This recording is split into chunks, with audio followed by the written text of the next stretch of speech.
Hello, I'm Aika and along with my partner Miguel conducted a study entitled The Effects of Strength and Plyometric Training on Anterior Shoulder Flexibility, Arm Extension Speed, and Lunging Speed and Recovery in female foil and épée fencers.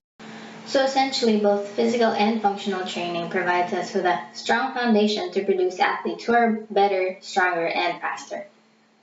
All of these factors are needed in a competitive athlete. But in fencing, it's only half of the spectrum, given that as fencers, we need to strategize on the fly. Yet only focusing on our minds and leaving our bodies behind leaves athletes with knowledge of what to do but without the means to do them. Which is the issue here in the fencing team. This is because there's little to no strength and conditioning training provided here in the UP fencing team, which brought about the fuel for our study. The purpose of our study is as follows. First is to see the response of both the lunging movement and recovery to the strength and plyometric training provided, to see the level of efficacy this training provides for its athletes, and to delve deeper into the biomechanics of the fencing lunge to discover methods in its improvement. So for our methods, we have 6 female athletes from the foil and épée events in the UP fencing team, all of which are active members. And the 6 of them were divided into 2 groups with 3 members each. One undergoing the strength training program and the other one undergoing the plyometric training program. And the programs we use to measure as well as collect our data is the accelerometer meter app, which is installed in the phone, Kinovea, the motion analysis software, and Microsoft Excel to do computations as well as to analyze our data. So the limitations of our study is as follows. For one, we won't be affecting their current lunging knowledge and as well as their on-guard knowledge. So basically, we won't be renewing their forms and only relying on the forms they know now. As well as we won't use any blades for the testing so that we can focus mainly on the effects of the lunging form. We conducted 3 tests to determine the pre- and post-test scores for our paper. So the first one is the arm extension speed test using the accelerometer meter application on the phone. So basically, we had them do 3 trials per extension in an on-guard position so that it isn't affected by how fast their arm pulls back every time they have to finish an extension. Next is the shoulder mobility test through the functional movement screen, and this measures shoulder flexibility of the athletes. As seen in the photo, we had them reach one fist behind their backs and reach the other fist coming from below, and we measured the space in between them. We also had them do a shoulder clearance test to see if there's any pain in their shoulder joints. Lastly was the motion analysis set up, analyzed through Kinovea to observe the lunging speed and joint angles affecting the lunging movement. And the setup is as follows, where we placed markers on the important parts of the body in relation to the lunging movement, namely the anterior arm joints, the shoulder, elbow, and wrist joint, and the leg joints, which are the hip joints, knee joints, and ankle joints, to contrast to the black background we set up. We marked the floor with a line so that the lunge would align with the scale, which is 8.5 centimeters, and that it would accurately be measured in the Kinovea application. So for our intervention, we have 2, which is the strength and plyometric training mentioned earlier. And we customize these to fit the fitness and training level of majority of the subjects we have because we lack access to equipment and they don't necessarily have enough conditioning experience to do any higher level or higher intensity exercises. Here, we only use the body weight training in a low intensity so we can accommodate the lack of experience to conditioning training. Our measurements, our main variables are the shoulder mobility, the arm extension speed, and the lunging and recovery speed. For our procedure, we conducted the study in 2 weeks, which is equal to 4 sessions, and we had the sessions on the Monday and Thursday training days, ensuring that we have at least 48 hours of rest in between each session to ensure full recovery. And the plyometric training was done after warm-up at the start of the training, and the strength training was done as conditioning post-training. Next up is the results. The results in this study were based from the scores and values garnered by the subjects from their pre-intervention and post-intervention. These 2 were analyzed to see if there are changes in their performance in the variables we want to study.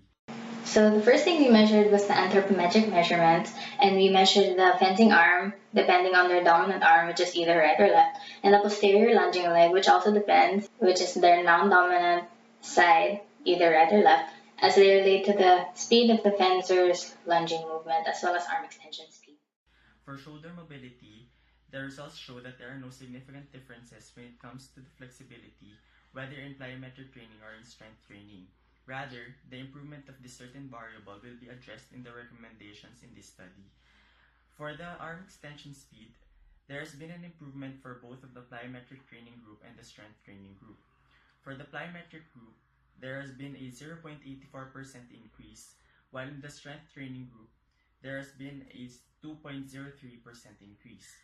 Lastly, for the lunging speed, those in the strength training program increased, while those who underwent plyometric training decreased. In arm extension speed, it is evident that there are increase in number in plyometric training and strength training. We saw that this increase is going to happen because of the factor that caused improvement, which is the push-ups present in both of the training programs. It is primarily because the push-up strengthens shoulder muscles, which are vital in the extension of arms. The implication of the increase in speed means that they are able to extend their arms at a faster rate, allowing them the advantage of hitting first while in game. To further discuss, in shoulder mobility or anterior shoulder flexibility, it is evident that there is no significant difference since there is no flexibility exercises present in the two training programs. It is very important in doing a fencing lunge that you are flexible because there are certain factors that you really need them. For example, in fighting, it is a situation in fencing where the opposing players are distanced near each other and requires a different position of the fencing arm, whether be it on the side or above the head.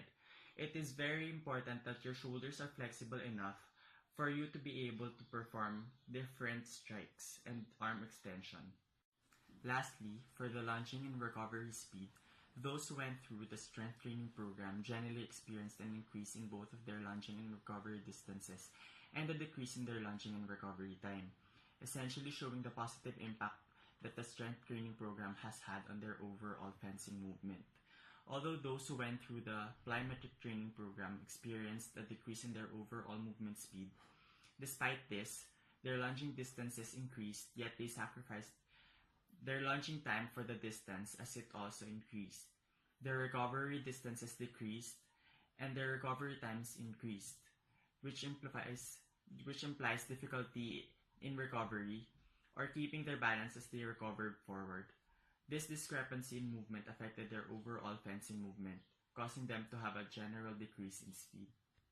In conclusion, the improvement of an athlete relies on the conditioning and strengthening behind it, in order to supplement the skills they had learned and advance in their sporting endeavors. The results of the training programs were mixed, being that the strength training yielded positive results and the plyometric training yielded negative results. Although these results were also affected by the fencer's lunging forms, making the larger knee angles when lunging provide a slow lunge and a slow recovery, creating an overall slow movement. Despite this, providing either or both of training program would be good for the fencing team, as the team has little to no constant conditioning regimen, given that they are also provided the proper execution of skills along with it. To sum it up, the recommendations of this study are as follows. 1 is the length and duration of intervention of at least 8 weeks should be implemented in order for the training programs to take effect. Next is that flexibility training should also be incorporated in their training programs in order to improve flexibility of joints that are vital in fencing. And lastly, to increase sample size in order to come up with more significant values. So for our take-home message, basically, it's that training is an integral part of the improvement of an athlete's performance, both skills-wise and strength and conditioning-wise. Both of these factors have to be used together in order for an athlete to excel in his or her given field. And given that here in the fencing team, we mainly focus on the traditional skills, we have to incorporate strength and conditioning training to have athletes who can do what they want to do while they play, and so that they'll be able to further advance through their given events in fencing.